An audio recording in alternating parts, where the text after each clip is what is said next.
Hello everyone, this is Dragon Master Knight from the Legion, here with some thoughts about the September 2010 banned list. Alright, first off, there were 4 cards banned this list, which hasn't happened since the infamous Darkstrike Fighter list. The 4 cards that were banned, I believe 2 of them were necessary, 1 I could kind of see, and the other was not necessary at all. First card banned is Rescue Cat. Plenty of us saw this coming. Rescue Cat is just too broken in this format, and especially with Sabers doing as well as they do, drawing into Rescue Cat is essentially drawing into game, and we can't have something like that, so Rescue Cat had to go. Now next is Substitoad, and Substitoad had to go for the sole purpose of destroying the Frog FTK deck. FTKs cannot be allowed to exist in this game, because they do not give your opponent a single chance to do anything, and that kind of mechanic is just broken. Now, I really think that Mass Driver should have been banned instead of Substitoad, maybe limit Substitoad to 1, because Mass Driver just has FTK written all over it. But, no, that's Konami's decision. Next card banned is Brain Control. And Brain Control I can kind of see being banned.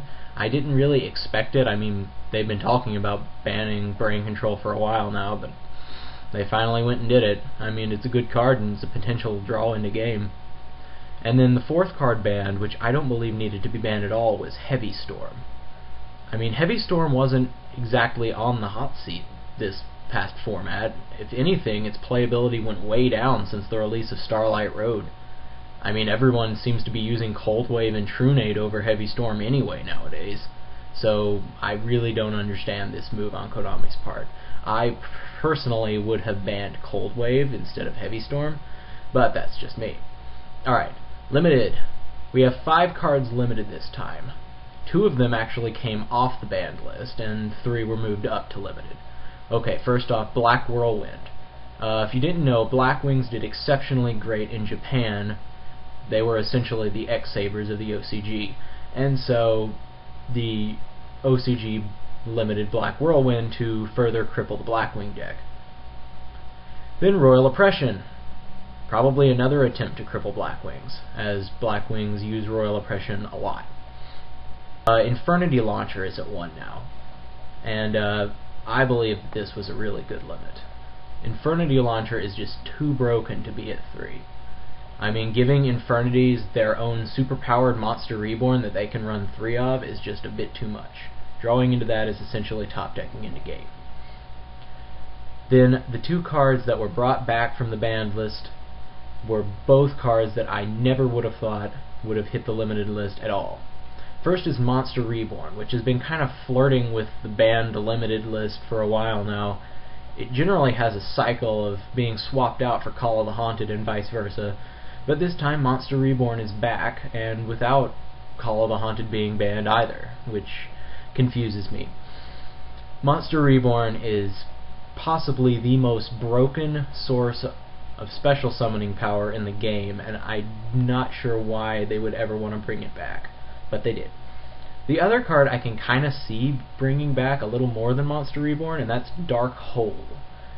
And Dark Hole actually isn't quite as broken as it once was back in its prime, but it is still a very broken card, and I'm guessing that they gave us this in place of Heavy Storm, because it's not as easy to swarm monsters as it is to just overextend your backfield. Go figure. Anyway, semi-limited list. 6 cards on that. Chaos Sorcerer is back to 2. Chaos Sorcerer's kind of been jumping around from 1 to 2 for a while now, ever since he got unbanned. I think he's fine at 2. I don't really see him being that much of a problem. Snipe Hunter is at 2 now. Snipe Hunter really hasn't been doing much since its release. I mean, it was a pretty good card at one point in time, but it's not really doing too much. I wouldn't be surprised to see it go back to 3 at the next list.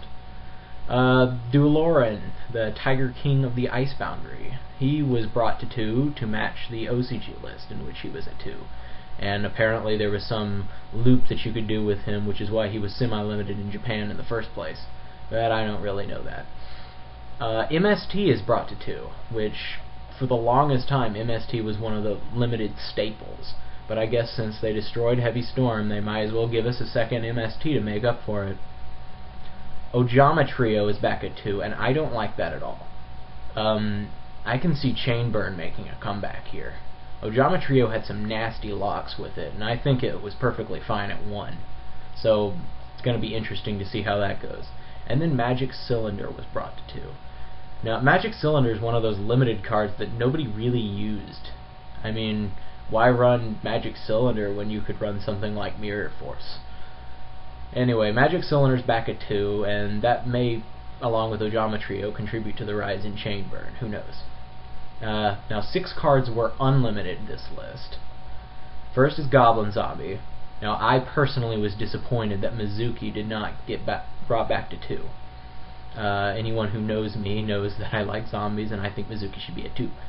But they decided to help out the crippled zombie deck by bringing Goblin Zombie back to 3, which is the least helpful thing that they could have done for zombies. So, thanks, Konami.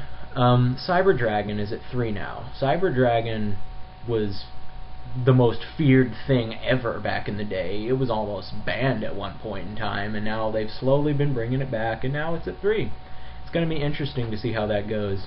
I mean, Cyber Dragon's not really the beat stick that it once was back in the day. I think it'll do just fine at 3. Now, Treeborn Frog. This I did not see coming. I personally thought that Treeborn was going to go back down to 1 on this list, not to 3. But I guess this is Konami's way of making up for banning Substitoad. To keep the Frog deck alive, they bring Treeborn back to 3. And I can see Monarchs doing quite well in this new format. But we'll have to see. Next is Black Rose Dragon, brought from limited to completely free. I don't really think Black Rose Dragon should have been limited at all. I mean, he's not really that terribly great. I think there was some combo involving him and Lone Fire Blossom that got him on the list in the first place. But for whatever reason, they decided Black Rose Dragon doesn't need to be on the list anymore, and I can see a rise in Salvo Dad because of this. Next on the list, United We Stand. Nobody uses equip cards anymore. This card it was really great back in the day, and it's still a semi-powerful card, but there aren't really many decks that would really justify running it. So it doesn't really need to be on the list. And then Royal Decree, which had got semi'd on the past list along with Oppression and Skill Drain. And I'm actually glad to see Decree back at 3, because it really does help. I mean, nobody really runs Decree anyway. People run Trap Stuns over them. So anyway, that's the whole list, and I personally was very disappointed, 1, about the Mizuki thing, and 2, they didn't really touch Sabers aside from banning Cat. I personally thought Fault Roll was going to go down to 1, and Dark Soul maybe at 2. But that's just the way it goes, I guess. Anyway, I can personally see this format being incredibly quick, especially with Oppression down to 1, and with the addition of Monster Reborn and Dark Hole, which is essentially just a faster T-Tribute. So it's going to be really interesting to see how this goes. Well, this is Dragon Master Knight, signing off.